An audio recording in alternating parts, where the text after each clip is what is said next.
Now, what you guys are seeing on screen right now is gameplay from a game called Drakier. I believe that's how it's pronounced. If you want to see me play more of it, I play it on my other channel. But basically, the devs were kind enough to reach out and let me play with an early alpha version of the game. This is an early alpha version. Now, for a full backstory, this game actually has another version, technically, that was in the app lab on the MetaQuest.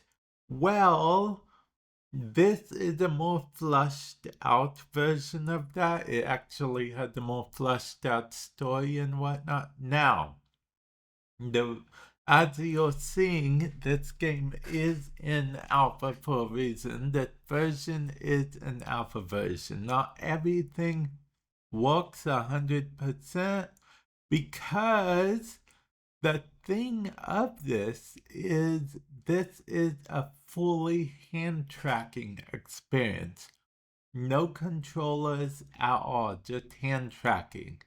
So sometimes it gets a little lost because a lot of you guys may know that with the MetaQuest 3 being in real good lighting does help, but at the end of the day, it can still lose where your hands are. It doesn't have like the best top of the line cameras to track your hands. Now, there is a reason for that, and I fully understand that, and that is because of money, actually. It would cost a lot more if that were the case, okay? Now, I do want to mention that later on in this video, you get to see some awesome stuff that I do involving powers and stuff. This is just the tutorial, and now we are going to the power area, as you can see, because this is the sandbox. It kind of lets me, basically, I already have all of these powers, but actual selecting it and holding it actually shows how to do the powers. And as you can see, it's a little janky at the moment in the gameplay, but I can assure you it's not as janky when you're playing it. It just isn't. It works a lot better when you're actually playing it. I think that jankiness was caused by collision issues, which is to be expected because the reason I'm making this video is to actually show off potential, because this game has a lot of potential with hand signs and all that stuff. Now, I will admit, you saw me just hitting the shields around like that, right? I carried the shield, then that. Well, it actually, you gotta be careful because if you don't do it right, you'll end up, if you're not used to it, putting all of your strength into it, and then it ends up hurting your arm. You'll end up pulling like a muscle or something, which is why you'll see later on in the video, they say a lot in the sandbox mode to be aware of your surroundings and stuff, which is accurate because when I was recording this B-roll footage for you guys, I okay, so I was starting to get a power, right? Starting to activate an ability. And then I feel on my arm something brush up against my arm. So I was like, wait, what's that? It was a wall. I I somehow wandered onto near close enough to my wall that it brushed up against my arm. So, yeah, luckily I'm always careful with stuff like that, so I didn't go like full force or anything because I know that that's a big potential. In fact, before I got VR to begin with, I looked up a bunch of videos and the funny videos you'll see of people punching their TVs by accident or, you know, falling on the counter or falling on the coffee table or whatever. Those, while other people laughed, I saw it as a cautionary tale. So, yeah. And so, yeah, I definitely make sure to stay extra careful about that. And of course, whenever I'm actually playing this game and doing voice, I of course use my wireless mic because that's what you need to do. Funny story. This is a little bit off of this game. It's somewhat unrelated, but when I first started VR recording gameplay and stuff, I originally was like, I can just use my stationary mic like I always do. It will be fine. I'm never going to get turned around. I'm always going to be facing it 100% of the time. I was so wrong. So I eventually had to go out and end up spending like $250 on a wireless mic so I could do that. Actually, let me know comment section below if you'd be interested in a true cost of VR or true cost of VR content or true cost of something. Just let me know. Let me know comment section below. But back to this game. I honestly believe this game can potentially be the future of VR. Now, that being said, I don't know if the Meta Quest 3 is the perfect catalyst for it or not. Okay. Now, I say that because of the fact that the MetaQuest 3 doesn't exactly have the best cameras in the world, and you can update the software as much as you want, but eventually the high res of the camera is what you need. So I believe that this game, a lot of improvements will be made by the devs.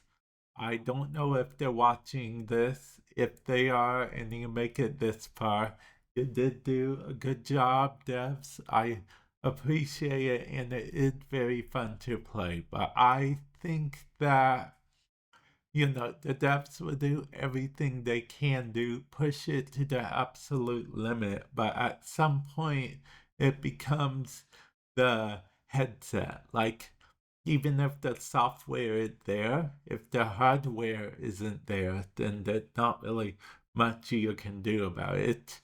It's just like that old scam that a surprising number of people fell for back in the day, right?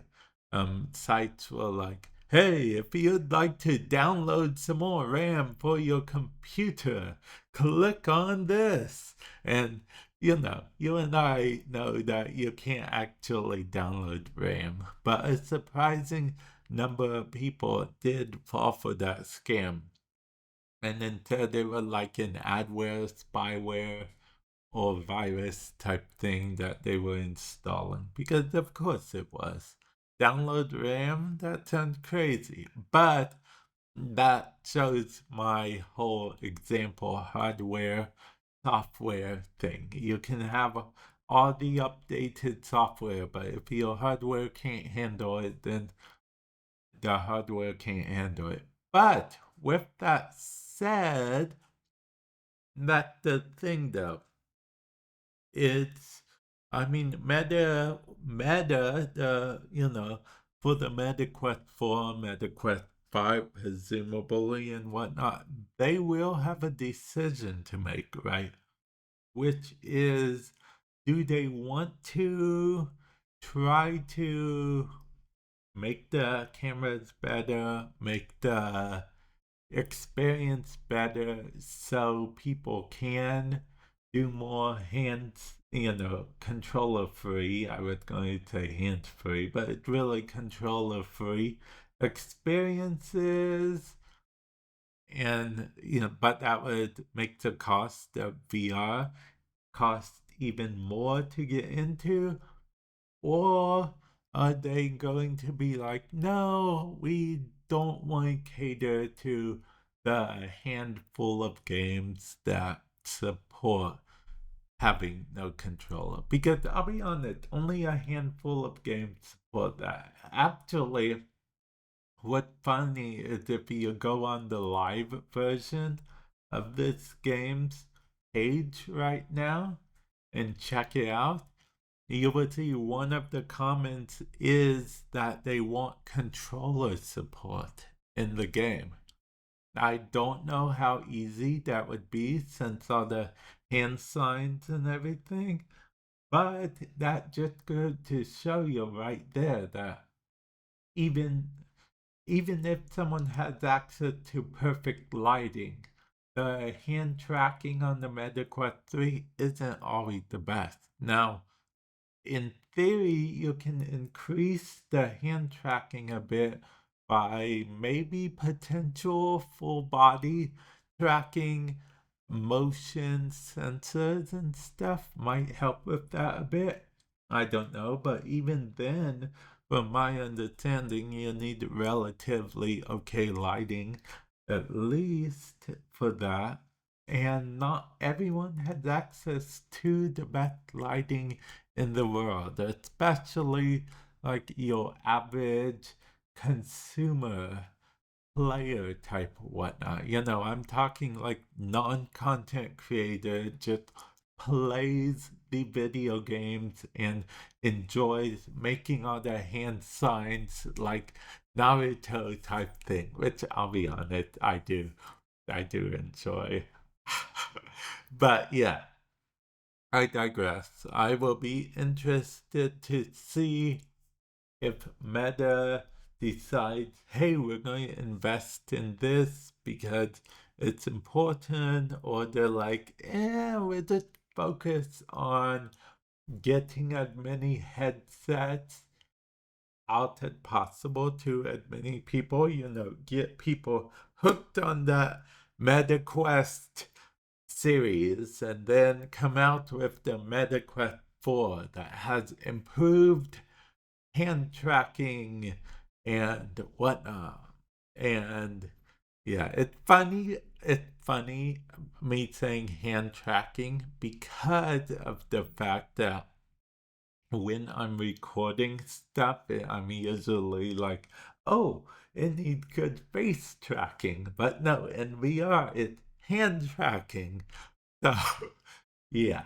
But I'm going to end it up here. Let me know your thoughts about this comment section below because I'd be interested to know, do you guys think that the MetaQuest 3 for the future should Meta focus more on like getting better cameras for hand tracking, or do you think that more pressing matters, like they should focus more on the UI, on bugs, on the stuff like that before a niche thing like hand tracking? Because hand tracking is pretty niche right now, okay? Like in some games, you can be like, "Ooh, look, I have hand tracking," but most games don't actually use hand tracking. Most games use the actual controllers. So yeah, and follow-up question: do you like games that use hand tracking, or you're like, it doesn't track so well, I don't even bother with it? I'd love to know your thoughts on all of these things. Comment section below. And with that said, I will catch you guys in the future. Later.